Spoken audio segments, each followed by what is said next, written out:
dark side of Couch Chronicles. Right. We are in the dark spot of it. Okay, we are. The hats are off. We talk more shit than we do on the podcast here. Yes. So let's get to it, ladies. Period. Let's get to it. So, we did an episode on ghosting. Yes. And we talked about cheating. We talked about a lot of shit in that episode, did. actually. So when we discuss topics like ghosting, cheating, and situationships, do you find yourself just like reflecting on your own like past history or learning history on those things as we were like doing the episode? Definitely. I think that my past history definitely comes up as an example. I also feel like I'm like a lover girl, so I feel like, oh, that was a time. That was a moment. You was honest in that episode.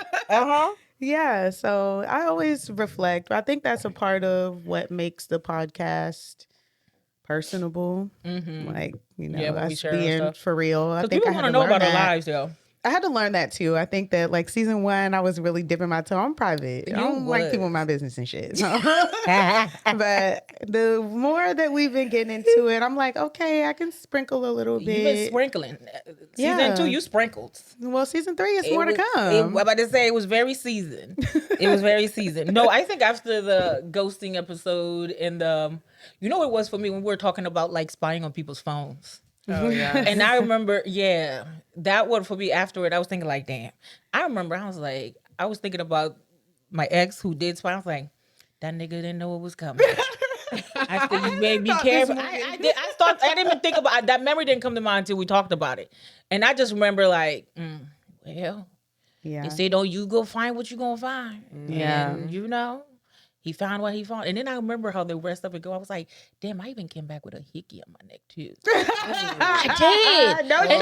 I did. No shame. And I didn't even notice it either until after the fact. And I'm like, I wondered if he saw it. Just on top of that. I was reckless. I have some reflection on that. Like, how can I be accountable for the ways that I also hurt people while I was in a more vulnerable and hurt place?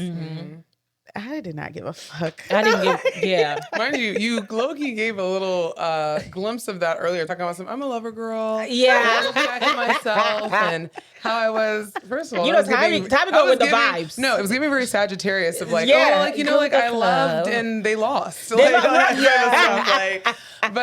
when I think back at just like the episode and thinking of how I would play the line, I was very much like, I did not do anything at this time when we were connected. So it was like not that. But then I remember, I think the question was like, when does cheating begin? And emotional connection is when it begins. And I definitely am someone who, in order for me to even get to a physical like climax, if you will, you gotta be connected. There needs to be an emotional, like psychological kind of connection first. I need to be into you for that to even be a thing. You that sapo. I am very, very sapiosexual over here. And so I think that was me very much trying to not take responsibility while also like faking the funk, like, well, like I deserved it. Like, I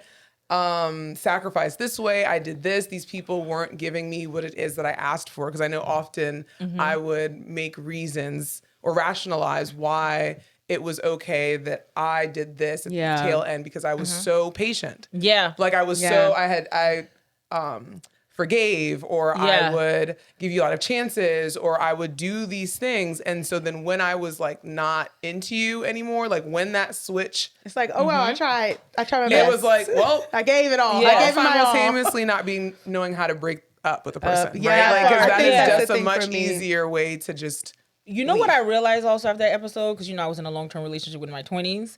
I realized before gaslight became a gaslight, I was like, damn, I used to gaslight the shit out of niggas.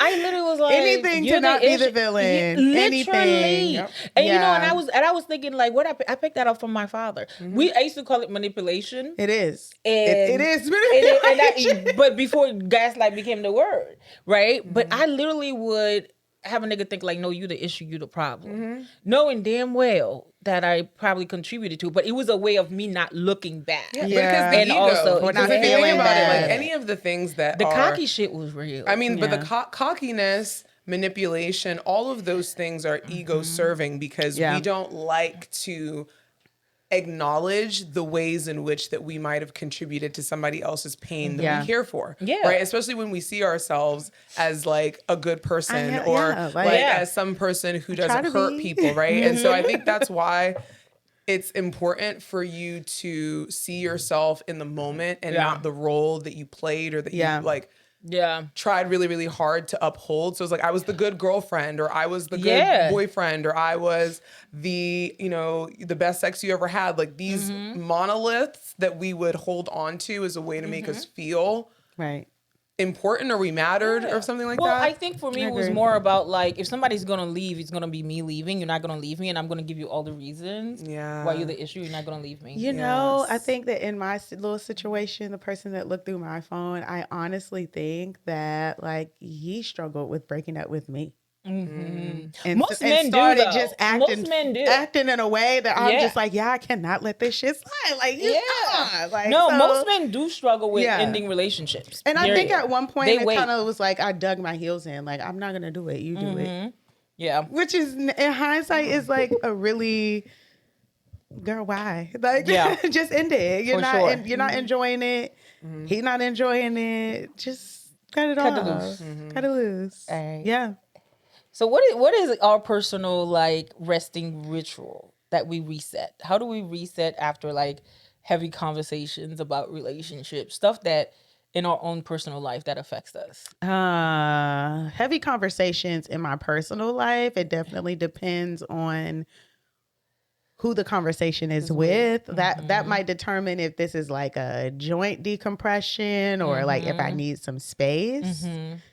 I think that in my marriage, taking space is a good thing for myself and my partner. I think that me having more of an anxious attachment, I had to kind of grow to learn that was a good thing. Yeah. And that like my wife taking a walk after we got into it is not like she ain't ever coming back. So having to like settle that, but moving my body is a thing that really helps me to decompress. So after a long day of sessions, after having a difficult conversation, I'm ready to dance. I'm going to turn some music on, do my little mix that I maybe pre-recorded and dance or take a walk. I have to shift my posture in some way. Even if it is like a slight, like I'm going from sitting up to lying down for a little bit, or I'm walking around the house. Yeah. Some way to move that energy around. Okay. Yeah. I feel like my ritual is usually venting or talking shit. So I will definitely call my friends. We like to talk shit too. Remember I sent you a video? Yes. The video was like, why are you and your best friend talking? And we're like, hey girl, I'm getting on this, I'm getting this, I'm getting in the car. Oh, the one about that when we'll be on the way to brunch, we'll be talking for an hour before and after. Yes. Definitely. No, but that's my first thing that I would most likely do. If somebody, if it's me that is feeling slighted or feeling like there's something going on in a way that I can't sometimes like disengage from, I will talk about it as a means to kind of get better understanding. Yeah. And also like verbal processing is the way in which that I think I pass the experience through. It's a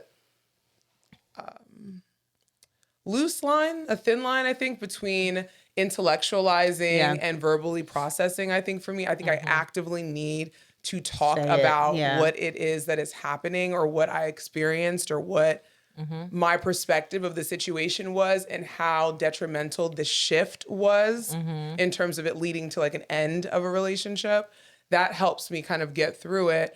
And sometimes I can kind of like out of sight, out of mind if I'm not talking about it. If something like immediately happens after I have to go somewhere, I have to hang out with somebody, I have to see another client or something, it's very easy for me to just kind of move on to the next thing. Exactly. Yeah. Definitely dancing, like you said, putting on some music and, you know, moving my body. Yeah. You do like to move your body. I literally saw a TikTok the other day that was like, you know what's wrong with you, girl? You ain't set that camera up and did a twerk video in a while. Yes. And I'm like, you know what? Hell Oh yeah. Yes. I That's need true. to shake some ass. Yes. I mean, Yes. they say that is one of the ways in which that you can really release trauma. But when you think about the Traditionally, fact that, like, historically, yes, ancestrally, think about it. Your legs are one of the biggest muscles in your body, and so they would require you to, if you engage them by dancing and moving, standing up, blood is pumping and physically moving like life, which is what blood is, through your body and clearing things out. So that was always a good way, as well as smoking weed. That's definitely something that has been like a nice reset for me, because not only as a therapist, you have to deal with your own relationship things, you have to deal with other people's relationship, woes, and kind of like being an absorbent to all of that, like information, and all those feelings can be a lot, and not having anywhere to like release it can slow you down. Can be overwhelming. I agree. I think that like I've come to learn that there are specific parts of smoking weed that are relaxing, like the process, but also the controlled breathing. I'm like, oh wait, this is like mindfulness. Right. I'm taking deep inhales, deep exhales. I'm perhaps sitting in one space. I'm not really doing too many other things. So, I didn't think about the ritual part of it. That is also like something that is consistent. You always come back to. It's the same thing. The sounds, the smells, like all of those different things. All of those things. I'm more of a bong girl myself. But yeah, definitely get that. But it's, for me, people wouldn't know this about me. That's the introvert part of me that come out after, whether it's a heavy session, conversation with family about relationships, even when we don't really argue, but when we do have like our discord, when I have discord with my husband, I think he hurts me more. Yeah, because I feel it, and we don't argue. But I get in myself. I don't talk about it. I literally just get quiet. If it's heavy, I'll just pray about it. But I really just don't like to talk. I feel like after talking, I'm glad you brought that up. I just don't talk. Yeah, my ritual is literally not to talk, and that happened this week after a heavy session. I came upstairs. He was like, "When I said I want to talk. We were watching. I don't fucking even want to do that. I went to fucking sleep. I don't even want to engage with people. Yeah, I don't even want to have conversation. I just literally want to just like that's real. Be in silence. I think that's where the introvert part of me just like. But I feel like the feelings that you absorb from like heavy like conversations or hearing other people's like conflict and things like that. Yeah. It's an overstimulation that we don't always think about, right? Because the senses aren't just the 5 that we're used to, right? We are also very much connected to the external experience of other people's stuff. So if that environment, even though it's telehealth, it's still something that we're connected to, right? Yeah. We're gonna be tuned into that. That's gonna flood us very like overwhelmingly. Yeah. And the ways that for us who have, neurodivergent, we're not always going to be able to process, because our system has to shut itself down to then build itself back up in that way. So that's why it's like, I've always been like that since I was a kid. Yes. And I think about the same thing as well too, is like, if it's out of sight, out of mind, but when I really think about what it is that I'm doing, I am going to go lay down with not a lot of light and just like literally laying down. I don't engage. Maybe like doing, watching like a TV show or back to back, like in that way. But it's really because our system needs some time to recalibrate after such a weighty shift in emotion kind of happened. And agreed. Ty, we're going to ask you some questions. Ooh. Yes. We're going to be going to you. Yes, I'll start. Okay, so from our last episode, Go Gadget Relationship PI, when we talked about snooping and relationship investigation, do you think that people do that because they're anxious or because their intuition is warning them? I would say maybe a little bit of both. And like when you know, and like to know yourself is really being in tune with like, what is my body telling me, right? And so your intuition is probably telling you that something is up or something is off. And the anxiety causes you to go looking for evidence versus just packing it up right then and there. So yeah, I think it's a little bit of both. Okay. Yeah. Next. All right. After hearing and sharing stories about betrayal or dishonesty, how do you prevent those narratives from influencing your own relationship? Now that's a good one. sought my own therapist. You need that, though. Yes, I mean, to be honest, I think that our history will naturally leave some residual, and it is okay to like honor that history, and also moving forward, deciding that I don't have to live by that. Yeah. But I think that I'm in a much more evolved place now where I don't feel caught up in those feelings as much. And I've become much more vocal. We talk about all the time us having neurodivergence. So like rejection sensitivity is like a thing for me, for sure. And I've become, especially from a partner. Yeah. And so I've become more vocal about like that experience made me feel rejected, or like I feel rejected in this moment, and not acting out. In the past, I'm just ready to fight. Yeah. I'm not investigating to see like, is this a thing in this moment, or am I responding to a feeling of rejection that was really not intended to reject me? And so I think I've definitely grown to slow down in that regard. Yeah. Yeah, that's a real one. When someone disappears from your life without getting that closure that we all love to seek, what does emotional decompression actually look like? That's a big one, huh? Wow, you guys are coming with the questions for the deep cuts. Right. That's a big sentence for Elma. Like, right, on the Patreon after dark. That part. I'm going to be totally honest. I have made a habit of like just almost dissociating from it, which is like crazy to say as a therapist. But one of the gifts of having ADHD is like object permanence. Yep. And once a motherfucker is out of my life, it's out of sight, out of mind. Like it's like you don't even really exist. And so gift wise, that allows me to really take each relationship in a fresh way and not really be too wrapped up not consciously wrapped up in things. I feel like there's been some like underlying stuff that I now know was like, oh, that was some relationship trauma shit. But yeah, I pretty much just don't even really think about them. But on a conscious level, right? Like, but what do you think about in a deeper metaphorical, even in a body way? Do you think that you fully forget, right? Like a partner when you don't take the time to really kind of wring them out of your system? I think that it all depends on how connected I was to that person. I think that I have had relationships with people where I was